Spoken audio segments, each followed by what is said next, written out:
qui a l'honneur et le plaisir d'accueillir ce séminaire organisé par le ministère du Développement avec l'appui du ministère des Affaires étrangères. Après la réunion des collectivités à Lyon il y a moins d'un mois, et j'ai vu déjà plusieurs têtes croisées à Lyon, avant la prochaine conférence des donateurs qui se tiendra à Bruxelles, le gouvernement a souhaité ce temps de travail avec la diaspora malienne et ses associations, tant le rôle qu'elles jouent dans le développement de leur pays est essentiel. On cite souvent un chiffre. La contribution financière de la diaspora représente 60% de l'aide au développement pour le Mali. Elle aurait même représenté 6% du PIB du pays.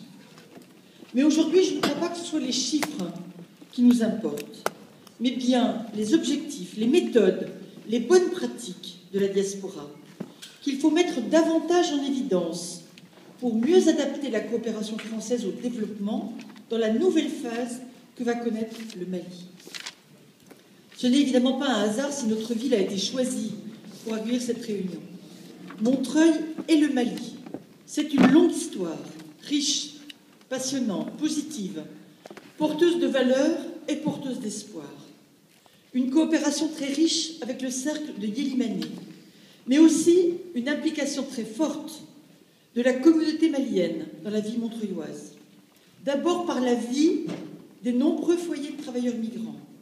Certains sont célèbres en France, au Mali et ailleurs, comme le foyer Bara, dont nous engageons la rénovation lourde, attendue depuis plus de 20 ans, grâce au soutien du gouvernement français. D'autres sont plus informels, mais pas moins symboliques.